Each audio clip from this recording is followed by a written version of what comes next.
Kali ini, Keraton Segoro akan membahas puncak dari keilmuan orang Jawa. Nama dari ilmu itu adalah Sastra Jendra Hayuningrat, yakni suatu ilmu yang menjelaskan tentang rahasia alam semesta yang tidak bisa diketahui oleh sembarang makhluk, baik di daratan, di lautan, maupun angkasa raya.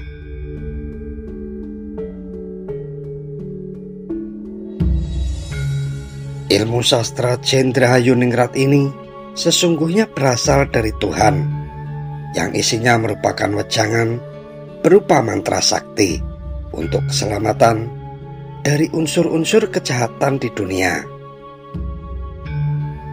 Ilmu ini juga merupakan rahasia dari agama dan dapat menyelamatkan siapapun, baik manusia maupun alam semesta, dari berbagai mara bahaya.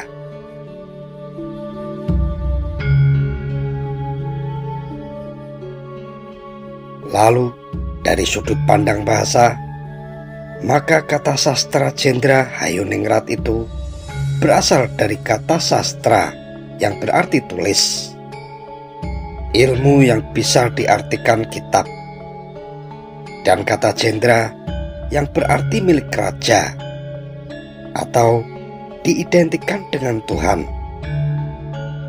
dan Hayuningrat yang berarti keselamatan umat dan dunia semesta.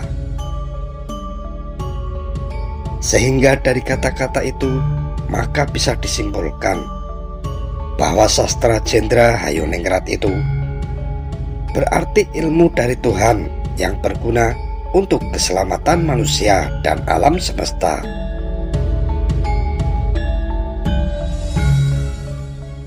Sastra Jendra Hayuningrat adalah sastra ilmu rahasia gaib yang diwedarkan hanya kepada orang-orang yang terpilih. Karena ilmu ini diajarkan oleh guru sejati lewat rasa sejati, maka sejatinya sastra Jendra Hayuningrat Pangruwating Diu maknanya ilmu rahasia keselamatan untuk merawat sifat-sifat angkara di dunia, baik di dunia besar dan dunia kecil, jagat ageng dan jagat alit. Sastra Jendra Hayuningrat Pangruwating Diu ilmu yang berasal dari Gusti Allah, yang dapat menyelamatkan sesuatu, maka tiada pengetahuan lagi yang dapat digapai oleh manusia yang lebih dalam dan lebih luas melebihi sastra Jendra Hayuningrat. Sebab ini ilmu adiluhung atau ilmu luhur yang merupakan ujung akhir dari segala pengetahuan dan kesempurnaan. Makna yang terkandung sandi sastra Hayuningrat kalau diurutkan dari huruf Jawa, dari ho sampai ngo, mengandung makna yang sangat dalam dan sangat luas. Rahasia gumelaring dumadi atau pembebaring titah, atau rahasia asal-usul terciptanya manusia dari nur atau cahaya Allah. Sastra Jendra Hayuningrat Pangruwating Diu mengandung isi yang mistik dan angker gaib kalau salah digunakan.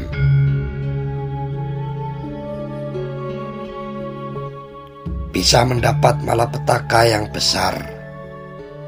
Dan konon diceritakan bahwa ilmu sastra cendra ini pernah dijabarkan oleh Begawan Wisrawa. Saat itu, karena ingin membahagiakan anaknya, ia terpaksa mengikuti sebuah sayembara di kerajaan Alengka, yang ketika itu dipimpin oleh Prabu Sumali.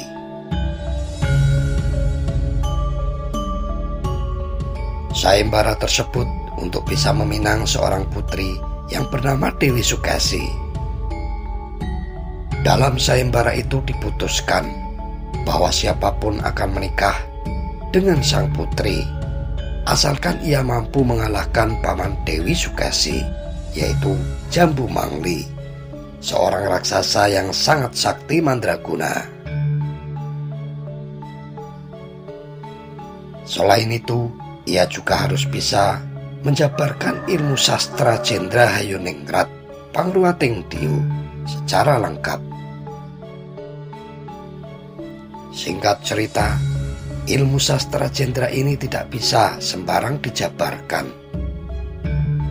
Ia harus disampaikan secara rahasia kepada seorang saja, yang dalam hal ini adalah Dewi Sukesi sendiri. Akan tetapi, sebelum wejangan ilmu sastra cendra mulai diajarkan kepada Dewi Sukesi, Begawan Wisrawa memberikan sekilas penjelasan tentang ilmu itu kepada sang Prabu Sumali. Begawan Wisrawa berkata lembut bahwa seyogyanya tak usah terburu-buru, kehendak sang Prabu Sumali pasti terlaksana. Jika dengan sesungguhnya menghendaki keutamaan dan ingin mengetahui arti sastra cendra, maka ajaran ilmu sastra cendra itu adalah barang siapa yang menyadari dan mentaati benar makna yang terkandung dalam ajaran itu akan dapat mengenal watak nafsu-nafsu diri pribadi. Nafsu-nafsu ini selanjutnya dipupuk, dikembangkan dengan sungguh-sungguh, secara jujur, di bawah pimpinan kesadaran yang baik dan bersifat jujur.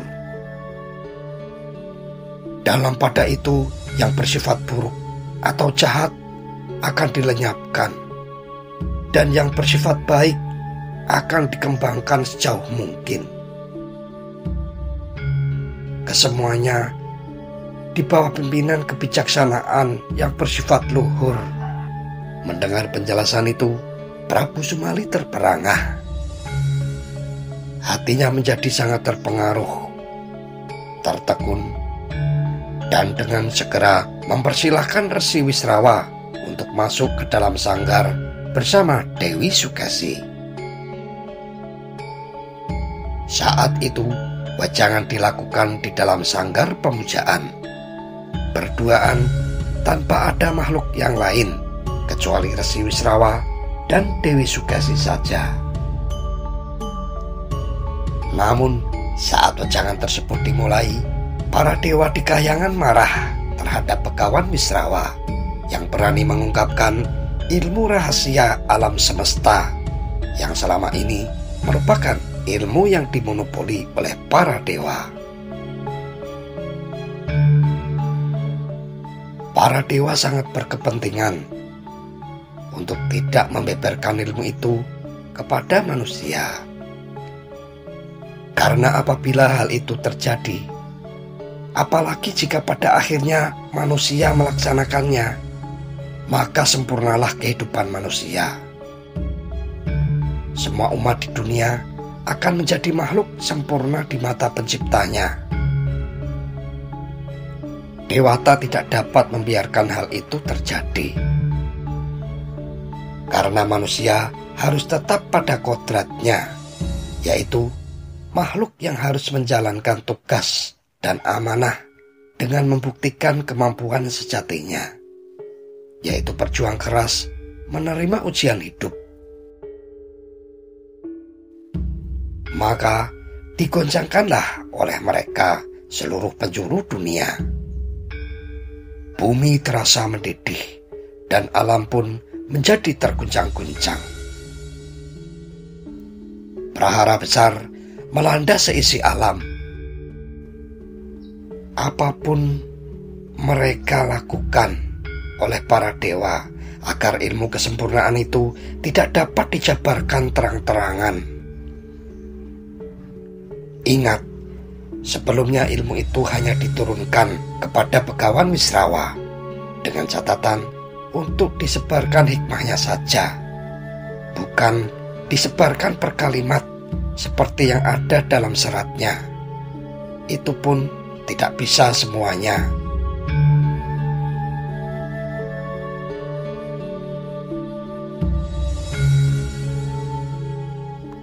Semakin lama, ajaran itu semakin meresap di dalam tubuh Dewi Sukesi.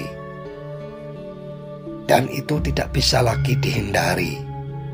Karena itu, agar tidak terungkap di alam manusia, maka Batara Guru langsung turun tangan dan berusaha agar ilmu tersebut tetap menjadi rahasia para dewa. Sebagiannya saja boleh dimiliki oleh manusia. Dengan niat tersebut, Batara Guru pun turun ke bumi dan masuk ke dalam tubuh Dewi Sukesi. Dibuatnya Dewi Sukesi menjadi tergoda pada Resi Wisrawa.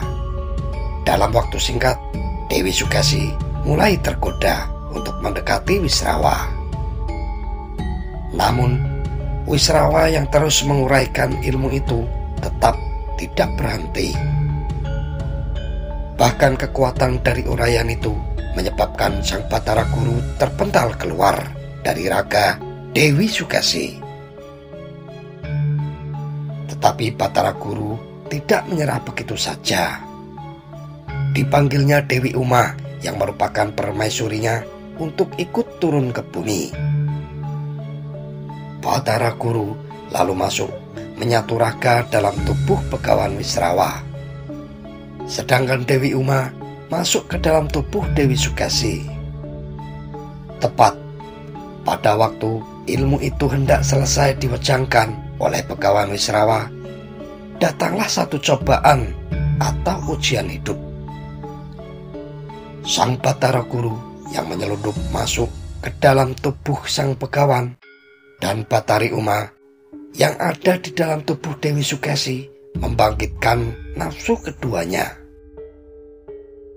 Godaan saat itu demikian dahsyatnya, membuat kedua insan manusia ini lalu terserang api asmara, dan keduanya dirangsang oleh nafsu birahi. Dan rangsangan itu semakin lama semakin tinggi, sehingga pada akhirnya tembuslah tembok pertahanan Wisrawa dan Dewi Sukesi. Maka terjadilah hubungan badan yang nantinya akan membuahkan kandungan.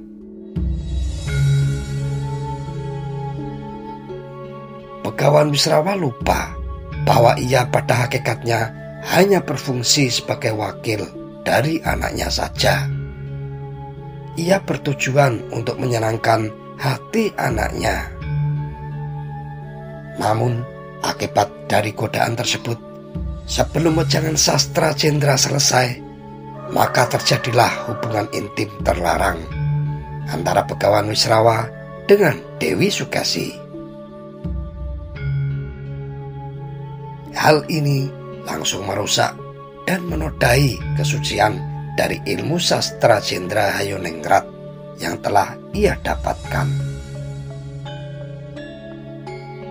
Setelah berhasil menggagalkan untuk sempurnanya penjabaran ilmu sastra Jendra, Batara Guru dan Dewi Uma segera meninggalkan bumi. Sadar akan segala perbuatannya, Begawan Wisrawa dan Dewi Sukesi menangis terseduh, menyesali apa yang telah terjadi. Namun, segalanya sudah terjadi. Sastra Jendra Hayonengrat Pangruwating Diu gagal diselesaikan, bahkan ternodai oleh perzinahan mereka. Dan hasil dari segala uraian yang gagal diselesaikan itu adalah sebuah noda aib, dan celah yang akan menjadi malapetaka besar bagi dunia di kemudian hari.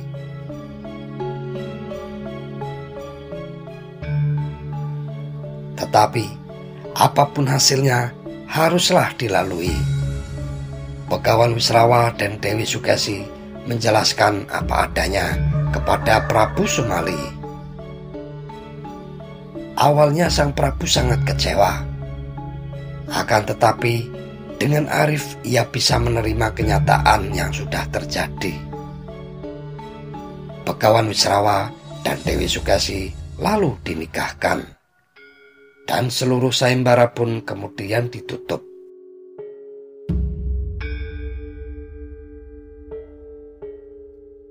Jadi, dari kisah itu, maka Begawan Wisrawa telah melanggar kesakralan ilmu sastra jendra.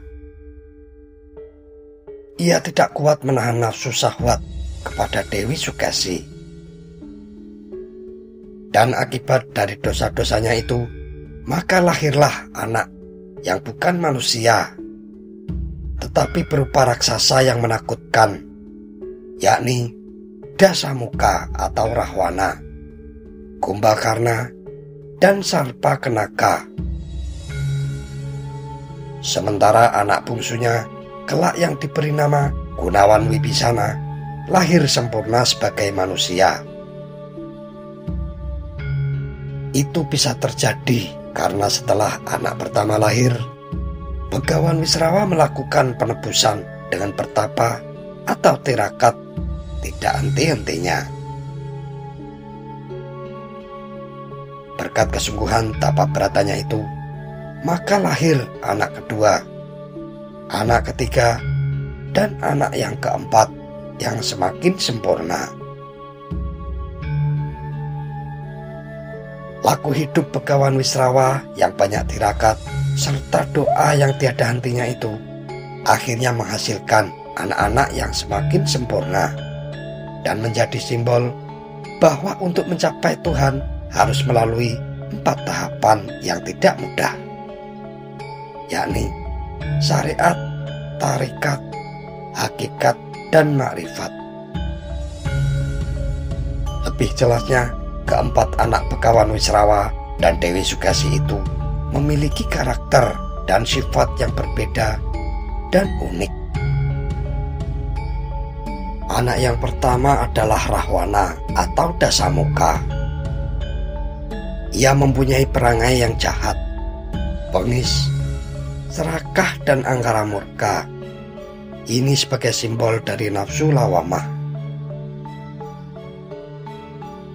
Berbulan-bulan di Lokapala, Prabu Danaraja menunggu datangnya sang ayah yang diharapkan membawa kabar bahagia. Ia telah mendengar kabar bahwa sayembara Dewi Sukesi telah berhasil dimenangkan oleh ayahnya. Sampai suatu saat, Begawan Wisrawa dan Dewi Sukesi sampai di Lokapala. Dengan sukacita, Danaraja menyambut keduanya. Namun, Wisrawa datang dengan wajah yang kuyu, dan kecantikan sang dewi yang diagung-agungkan banyak orang itu tampak pudar. Melihat itu, Danaraja merasa tak nyaman, kemudian bertanya kepada ayahnya.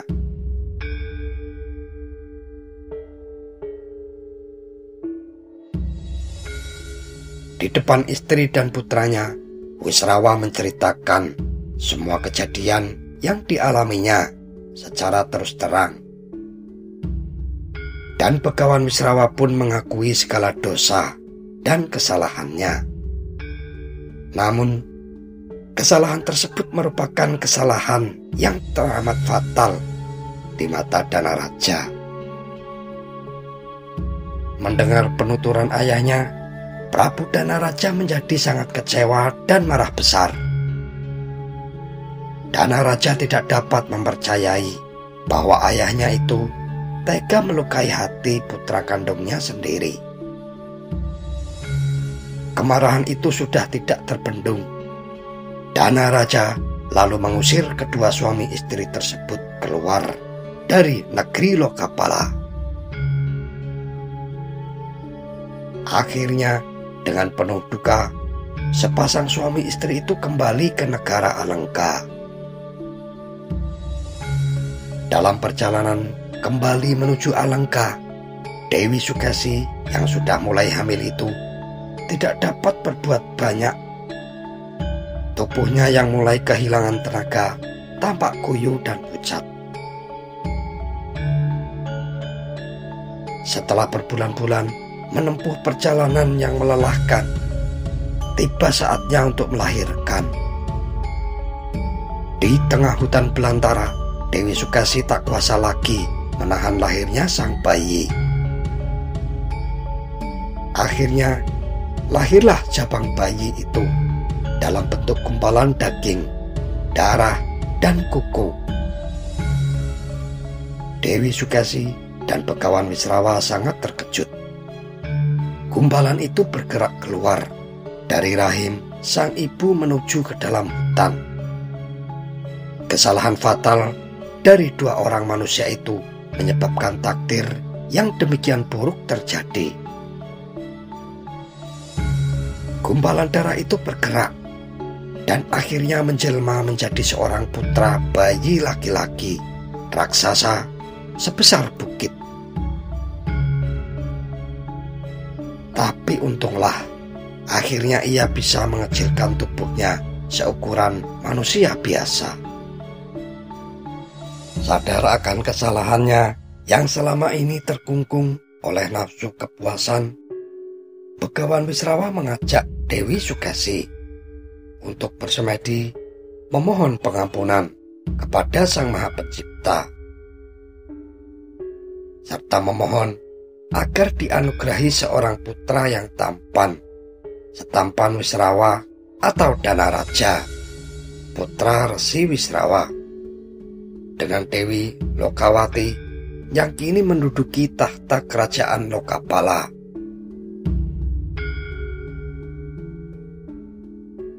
Sebagai seorang Brahmana yang ilmunya telah mencapai tingkat kesempurnaan, Begawan Wisrawa mencoba membimbing Dewi Sukesi untuk melakukan semedi dengan benar agar doa pemujaannya diterima oleh Tuhan.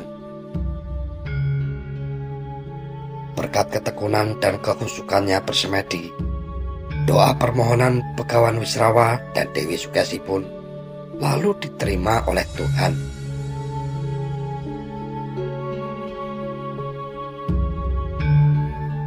Setelah bermusyawarah dengan para dewa, Batara Guru kemudian meminta kesediaan Resi Wisnu Anjali, sahabat karib Batara Wisnu, untuk turun ke Marcapada dan menitis pada jabang bayi dalam kandungan Dewi Sukesi. Dengan menitisnya Resi Wisnu Anjali, maka lahirlah dari kandungan Dewi Sukesi seorang bayi laki-laki yang berwajah sangat tampan. Dari dahinya memancar cahaya keputihan dan sinar matanya sangat jernih.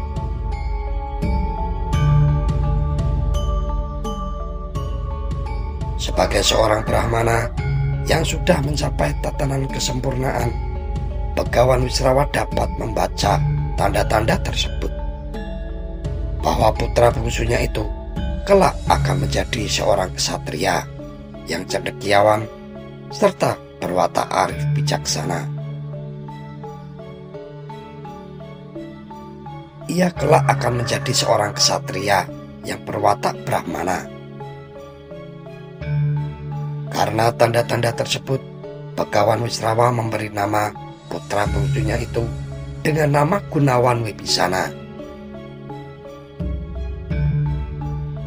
Dan karena wajahnya yang tampan dan budi pekertinya yang baik, Wibisana menjadi anak kesayangan Begawan Wisrawa dan Dewi Sukesi. Dengan ketiga saudaranya, hubungannya sangat dekat, hanyalah dengan Kumbakarna. Hal ini Karena walaupun berwujud raksasa, Kumbakarna memiliki watak dan budi pekerti yang luhur, yang selalu berusaha mencari kesempurnaan hidup.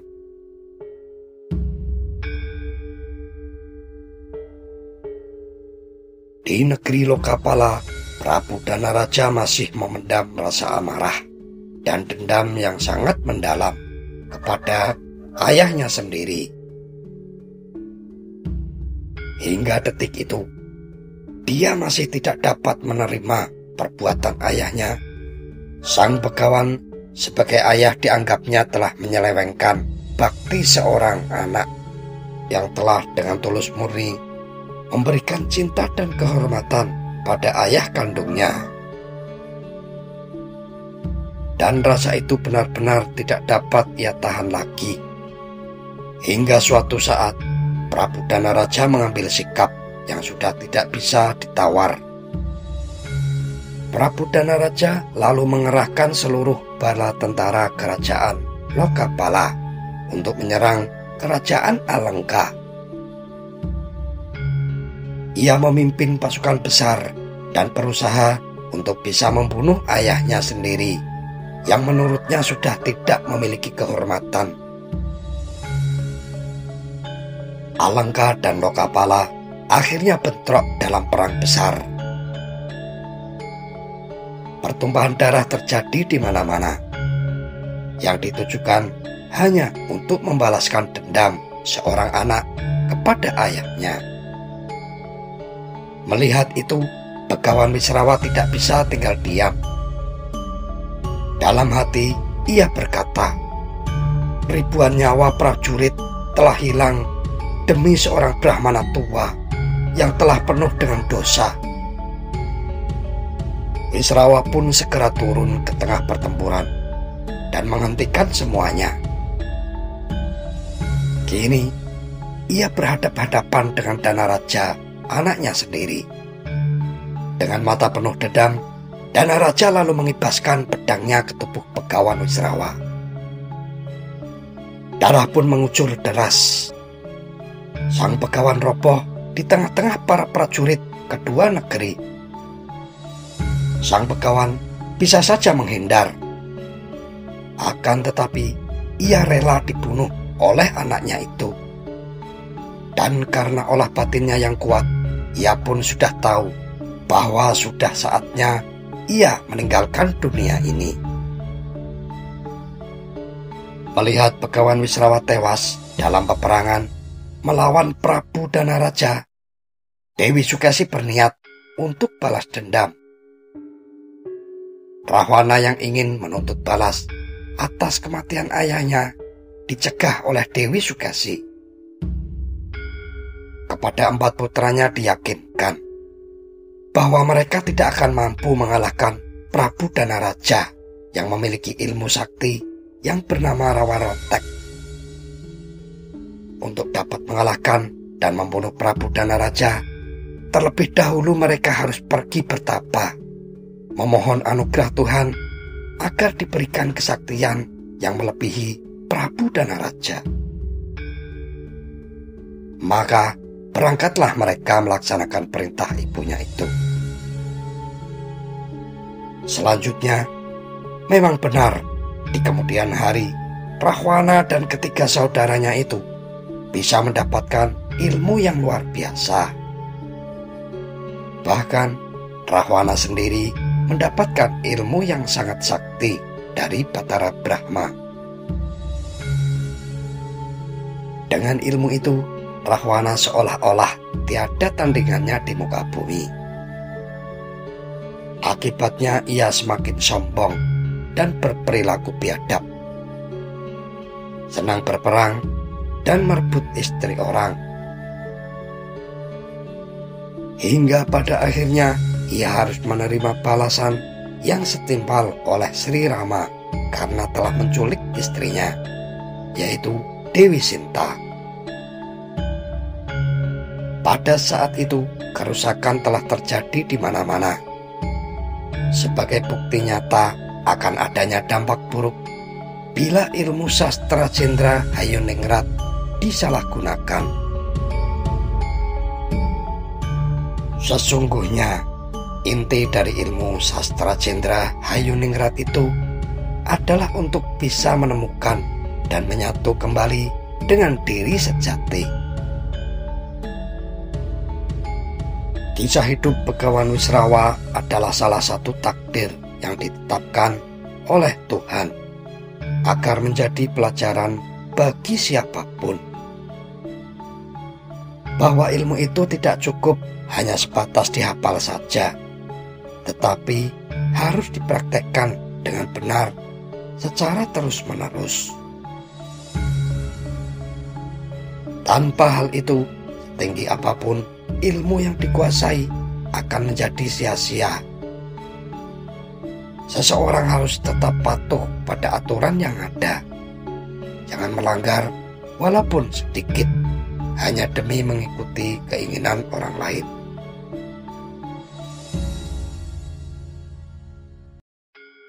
Ilmu sastra Jendra Hayuningrat Pangruating Diyu adalah puncaknya ilmu Jawa. Karena di sini secara lengkap ilmu sastra Jendra Hayuningrat Pangruating Diyu itu berarti wejangan berupa mantra sakti untuk keselamatan dari unsur-unsur kejahatan di dunia. Wejangan atau mantra tersebut dapat digunakan untuk membangkitkan gaib dulur papat yang kemudian diikuti bangkitnya saudara pancar atau suksma sejati. Sehingga orang yang mendapatkan wejangan itu akan mendapat kesempurnaan karena bisa menuntaskan ilmu sedulur papat kalimo pancar. Itulah intisari dari ilmu sastra Jendra Hayuningrat Pangruating Diyu, di mana ilmu ini adalah sebagai pungkas-pungkasaning kaweruh, artinya ujung dari segala ilmu pengetahuan atau tingkat setinggi-tingginya ilmu yang dapat dicapai oleh manusia. Karena ilmu yang diperoleh dari laku makrifat ini lebih tinggi mutunya daripada ilmu pengetahuan yang bisa dicapai dengan akal.